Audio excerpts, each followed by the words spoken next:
Let us quickly revise the topic imperialism in Asia. So, imperialism in Asia witnessed significant transformation during this period. European power, particularly Great Britain and France, aimed to expand their colonial empires and economic influence in the country. Now, earlier, what happened? Great Britain were very much imperially; they were very much strengthful, and they used new technology. And France, where they have a vibrant colonial trade. Not only this, they have a large tax base. Okay, and ultimately financing its military. So due to this, what happened? This European power, they expand their colonial empires and economic influence in the continent. Now let us see how India have been suffered due to imperialism and how it started. So the British and the French did not like the prosperous trade carried on by Portugal and Holland, whom they ultimately threw out from India. So Portugal and Holland were doing the trade with India, and this the British and French don't like about this one.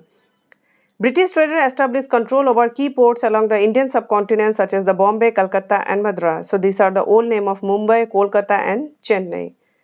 With the establishment of the British East India Company, they gradually extended their control over large parts of India, leading to the colonialization of the entire subcontinent by the mid-19th century.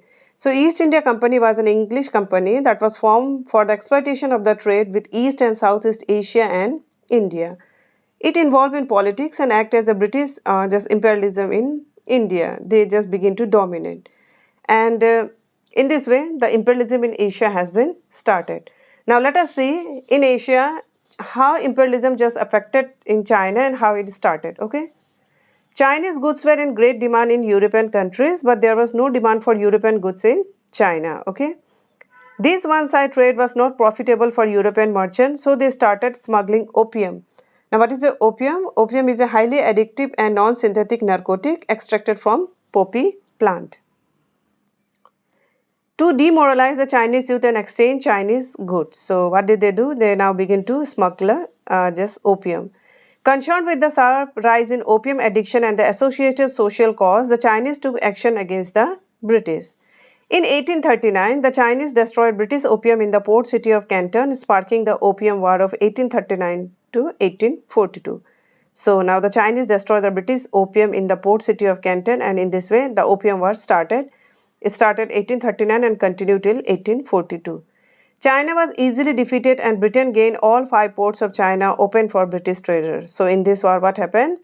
The Britishers win and the Chinese were defeated, and they just gained the 5 ports of the China like the Xiamen, Fuzhou, Ningbo, Shanghai. All these ports were captured by the Britishers. Subsequently, other European powers including France, Germany and Russia also gained alert and increased their sphere of influence with China. So in this way what happened? Now the other European powers like the France, Germany and Russia also gained alert, and they also begin to spare the influence of in the China. Just they begin to dominate the area of China. Now, after India and China, let us see how it spread in Japan.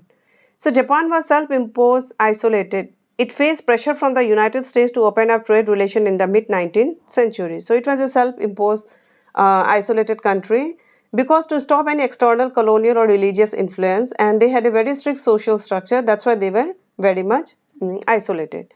Now, United States opened up with the trade relation in mid-19th century. This event known as Meiji Restoration began in 1868 with an era of enlightened rule which transformed Japan from a closed feudal society to the first industrialized nation. Now, Japan were very much super rapid growth we have seen due to the technological change and then accumulation of capital, increased quantity and quality of labor and increased international trade. What happened? The Japan began to flourish. Not only this, she had a little natural resources of her own and needed both overseas market and sources of raw material.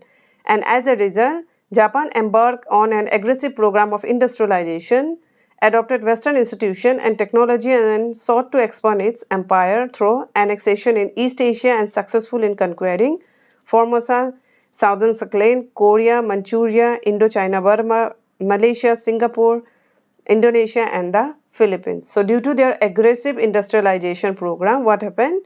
Japan has now almost begin to imperialize other countries and the areas. Okay. Now let us see how imperialism in South and Southeast Asia just spread. So even before the rise of new imperialism, many of South and Southeast Asia countries, including Nepal, Burma, Sri Lanka, Malaysia, Indonesia, Indochina, Thailand, Indo-Philippines were dominated by the Europeans. So Europeans were there, okay, they were ruling here.